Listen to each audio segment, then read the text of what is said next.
3 days ago, on a Tuesday afternoon, my phone buzzed with a text from my wife, Olivia, 39. She wrote, "I want a divorce. All communication through my lawyer. 15 years of marriage ended in one sentence." I stared at the message, shock, hurt, anger, but on the surface, I simply replied, "Understood." Since she insisted on using lawyers, I took care of everything else immediately. Credit cards. Olivia had cards on my accounts as an authorized user. I logged in, canceled them, and removed her access. Monthly allowance. I sent her a fixed amount each month for spending. I canceled that transfer.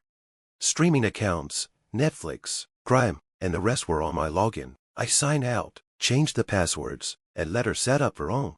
Car lease and insurance. The car's lease and insurance were in my name. I left the insurance for safety, but noted to ask my lawyer about transferring the lease.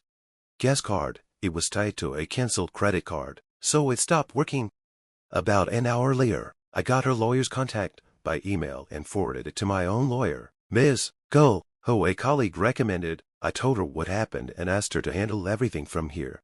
72 hours later, Friday afternoon, he got a call from Olivia's lawyer, Mr. Peterson. He complained that her cards were declined and she had no money. I calmly explained. Olivia ended our marriage by text and told me to speak only with him. I removed her from my accounts as soon as I could. Any future support must be arranged formally through our lawyers. He asked where Olivia was living and demanded emergency funds. I told him that questions of money and housing now belong in legal filings, not panic calls. Then I hung up. My heart was racing, but I felt sure I'd done the right thing. Now I'm waiting for Ms. Cole to advise the next steps. Update 1 week later. It's been 7 days since the text. Ms. Cole and Mr. Peterson have exchanged papers. Olivia asked the court for temporary spousal support, use of our house, though she's already moved out, a big sum to keep her from our lifestyle, plus new legal fees. The formal divorce battle has officially begun. Ms. Cole responded quickly, offering a much lower amount for temporary support, based only on Olivia's actual needs, not her desires. She also pointed out that Olivia had left the home I still live in and emphasized that Olivia's lawyers-only rule meant she was the one who set the terms. Then things got personal. On Wednesday night, Olivia's best friend, Haley, called me, clearly looking for gossip. "Ethan, what the actual no?" I interrupted her. "Hello, don't Haley me," she sighed. "Olivia's on my couch. You cut her off, she couldn't buy groceries, made herself homeless."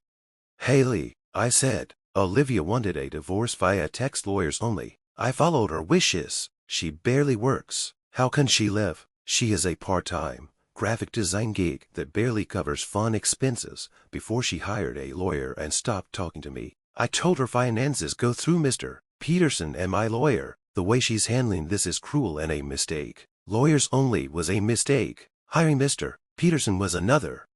After a pause, Haley said, "She deserves support. You always took care of her. I would have talked things out too." I replied, "But she nuked the marriage by texting me and hiring a lawyer. She set the rules, so we follow them now." "She'll take you for everything?" Haley snapped. "She can try," I said calmly. "It's all filed legally. My lawyer handles it. Not discussing this further. Goodbye." Click. So now I'm the bad guy for doing what she asked. Olivia spinning a story where she's the victim.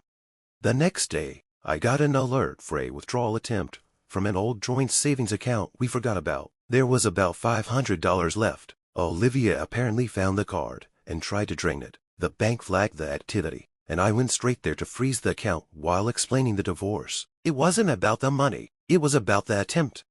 Olivia's lawyer is accusing me of bad faith, but Ms. Cole says this works in our favor. It shows Olivia is trying to get money through back channels, even though she set the legal process in motion. Meanwhile, Olivia's still staying at Haley's place. Mr. Peterson must be realizing that his client expected a blank check, not reality.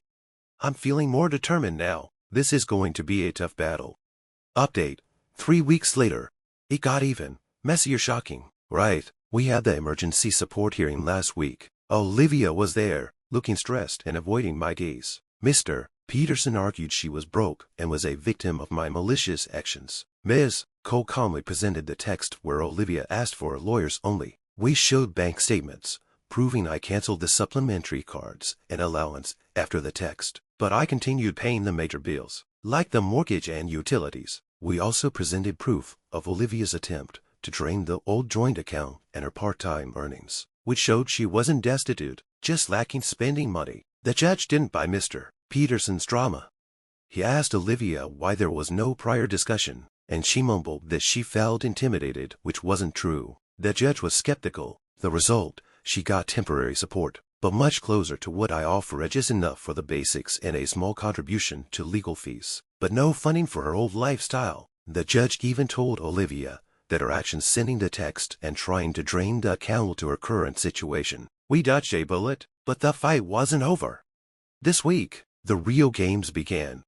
Dirty trick number 1. I got a call from HR about an anonymous complaint, accusing me of misusing company resources for legal matters. The complaint claimed I'd been using personal devices and acting erratically. Fortunately, my boss knows me. HR checked the logs and found nothing. A quick chat with me, and they dismissed it. It was a clear attempt to mess with my job. Ms. Cole noted it, but it's tough to prove an anonymous source, though it fits a pattern.